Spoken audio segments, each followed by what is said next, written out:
rejoindre sur Radio J. Vous pouvez aussi nous regarder évidemment sur notre chaîne YouTube. Dans quelques instants, Christophe Barbier et son invité, l'ambassadeur d'Israël en France, Joshua Zarka. Bonjour messieurs. Bonjour Ilana. Merci d'être avec nous ce matin. Mais d'abord, c'est l'humour parce qu'on a besoin de rire le matin. Avec Kevin Derbloom. Bonjour Kevin. Bonjour Ilana, bonjour Christophe, monsieur l'ambassadeur, bonjour. Et oui, c'est encore moi, c'est vendredi et j'ai l'honneur de remplacer à nouveau Myriam Barouk. Vous le savez, pas de billet d'humour sur Radio J un vendredi sans le fameux jingle le fameux de Myriam. chant. Oui. Alors il faut montrer à monsieur l'ambassadeur. Voilà. Il faut chanter le billet de Shabbat. Vous êtes prêts 3, 4. Le billet de Shabbat.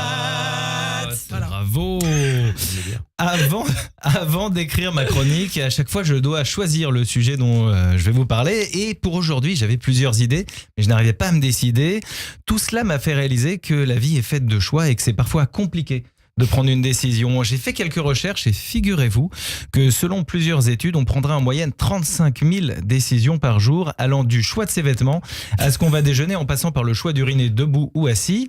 35 000 décisions par jour. Quand je pense qu'entre deux paires de chaussettes, je me débrouille toujours pour choisir celle qui est trouée et que j'aurais dû jeter depuis longtemps, alors je vous laisse imaginer la pertinence de mes 34 999 autres décisions journalières.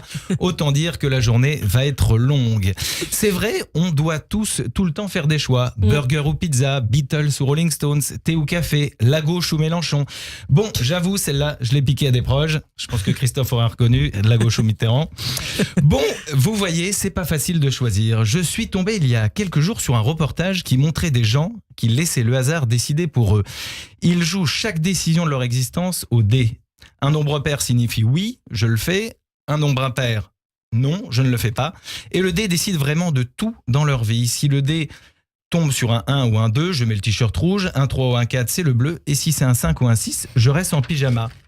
Mais le summum du hasard, c'est quand ces mêmes personnes se lancent dans des décisions de vie. Changer de job, se faire greffer des cheveux en Turquie, quitter sa femme.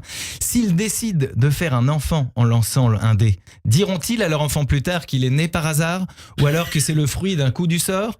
Évidemment, cet enfant s'appellera Dédé. Et quand ses parents l'appelleront, ils diront: il est où Dédé? Dédé! Et bien sûr, sa chanson préférée sera: ensemble à tour, au club à gogo, pour aller danser le jerk. Et oui, Dédé sera un grand fan de Thierry Hazard. Mais oui, bien sûr, je cherchais le lien. Bien sûr. Oui, bien sûr. Vous imaginez si tout le monde prenait des décisions en lançant des dés, mais pas l'enfant, je parle du petit objet cubique. Marine Le Pen, coupable ou non coupable? Éligible ou pas éligible? Les dés sont-ils déjà jetés? Quelle sera la décision?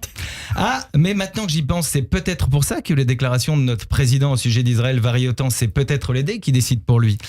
Mais dans la vie, a-t-on vraiment toujours le choix? Par exemple, quand on vote pour des élections, on nous dit toujours qu'on a le choix, que c'est nous qui décidons. Mais en réalité, est-ce qu'on a vraiment le choix? On a le choix du menu, on choisit ce qu'on préfère ou ce qui nous dégoûte le moins. Du coup, on vote pour le moins pire. C'est comme si on avait le choix entre deux pulls moches, on choisira celui qui nous gratte le moins. En tout cas, cette histoire de dés m'a inspiré et à partir d'aujourd'hui, je vais prendre toutes mes décisions en faisant plouf plouf. Ah oui. Eh oui. Plouf, plouf, ce sera toi qui finiras dans mon estomac au bout de 3. 1, 2, 3, une pomme. Mais comme je voulais la mousse au chocolat et que ce soir c'est le repas de Shabbat et que de toute façon je vais m'en mettre plein la panse, ça ne sera pas toi. C'est pas moi, c'est Plouf Plouf qui a choisi la mousse au chocolat. Bon, au final, Kevin, vous avez choisi de nous parler de quoi?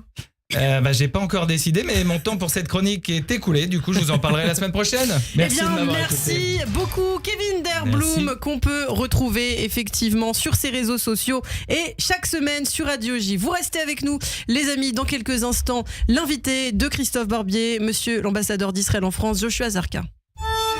Les grands débats communs.